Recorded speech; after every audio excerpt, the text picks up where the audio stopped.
Welcome to the Real Estate Espresso Podcast, your morning shot of what's new in the world of real estate investing. I'm your host, Victor Menashe. Today's episode is about resilience of real estate. I'd like to tell you a story. It's a real-life story about a vacant lot that was once in a bad area. I'm telling the story of a single property, but quite frankly, this story has repeated itself numerous times, and I could give you half a dozen examples. This story is about resilience, about what can happen if you know your market, and how you can recover a project that's run into trouble and ultimately profit from it. The property is located at 2245 West Thompson Street in Philadelphia. This particular block largely consists of vacant lots, and it's surrounded by derelict structures. One block away on North College Avenue is a brand new development that we completed, and it's a beautiful project. It's got wonderful views of the downtown skyline, and this particular block is clearly on that line, on the line between the hot gentrified neighborhood and that really rough neighborhood next door. One block further west, there are numerous new construction apartments. The area is clearly in transition. The original concept for this project was to build a brand new duplex, and we were going to rent out both units at about $1,500 a month. There were numerous examples in the immediate area that supported rents in that range. The project could be built for a total of $230,000, that is in terms of hard construction costs, with an additional land cost at $45,000, plus some soft costs. We would put the total project at about $300,000. That seemed pretty good. At a 7% cap rate, that was a fairly conservative assumption. We expected the project would be valued somewhere between $385,000, maybe a little bit more, depending on the cap rate that we get. That would leave us the opportunity to refinance the project at somewhere between 75% or 80% loan to value and recover 100% of the project investment. If the project appraised at a 6.5% cap rate, which is also very common in the area, the ability to cash out of the project on a refinance was basically assured. We'd built several projects like this in the area over the years. They were relatively easy. We knew the numbers, but each project we undertook was about the same effort to manage regardless of its size. If we're building a 1-unit property, a 2-unit, a 10-unit, or a 30-unit, the effort is virtually the same. Now, at that point in time, we had about 60 units under construction, and adding another project that would only add 2 units to the portfolio did not seem like a good use of our time. So in the end, we decided not to do the project and ended up selling the land at our cost to another investor who I know quite well. I remain involved in a consulting capacity, and I retained a small minority stake in the property in exchange for that consulting. My friend raised all the capital for the project and undertook the construction.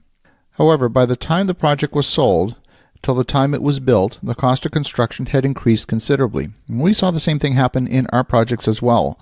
From 2015 to 2017, the cost of new construction in Philadelphia had increased almost 33%.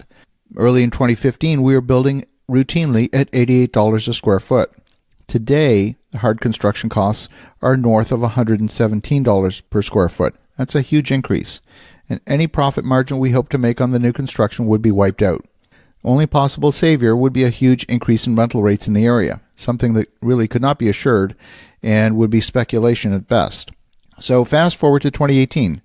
The building got completed, and the total cost of construction was much higher than the original budget. It became clear that the original strategy to build and hold would mean tying up a lot of capital for a long time, and that was something that none of the partners were really interested in doing.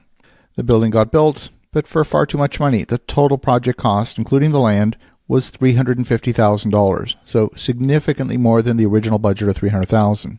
In the end, the apartments rented for $1,550 a month. That's a good number, a little bit above our original estimate. But there wouldn't be enough profit in the project to return capital to the investors, and when that happens, it's called a prison for your money. Investors expect their money back in a reasonable time frame. The key to rescuing this project was to focus on highest and best use. Instead of delivering a duplex to the market, the team changed approach and decided to turn it into a 2-unit condo building. Each unit would be sold in the open market at market rates. The demand for owner-occupied housing was growing in the area. Each unit on the open market would sell somewhere between $225,000 to $250,000. That would bring a total sale price for the duplex of somewhere between $450,000 and $500,000. When compared with the original investment of $350,000, a profit of $100,000 to $150,000 would be a pretty acceptable outcome. So the team pivoted and decided to sell the property as a way of getting a reasonable exit. Initially, the concept was an investment property, but shifting focus to owner-occupants, the project could attract a higher valuation than as a pure investment property.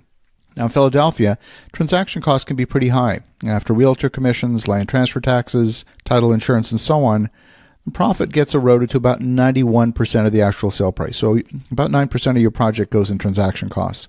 So that left us with a net profit of about $77,000. Now, that's what can happen when you have a mistake on your hands. The market can still deliver you a successful project. A screw-up that results in a $77,000 net profit is still a pretty acceptable outcome in my estimation.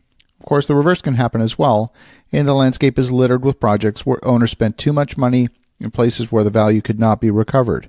If you build a project that's too expensive in a bad area, the market may not deliver you enough value to recoup your investment. In our case, we were able to do so. It's a small project, nothing grand or spectacular. It's a testament to the resilience of real estate if you're creative enough and you're willing to wait and be patient and get the job done. In the meantime, have a spectacular rest of your day. Go make some great things happen. And I'll talk to you again tomorrow.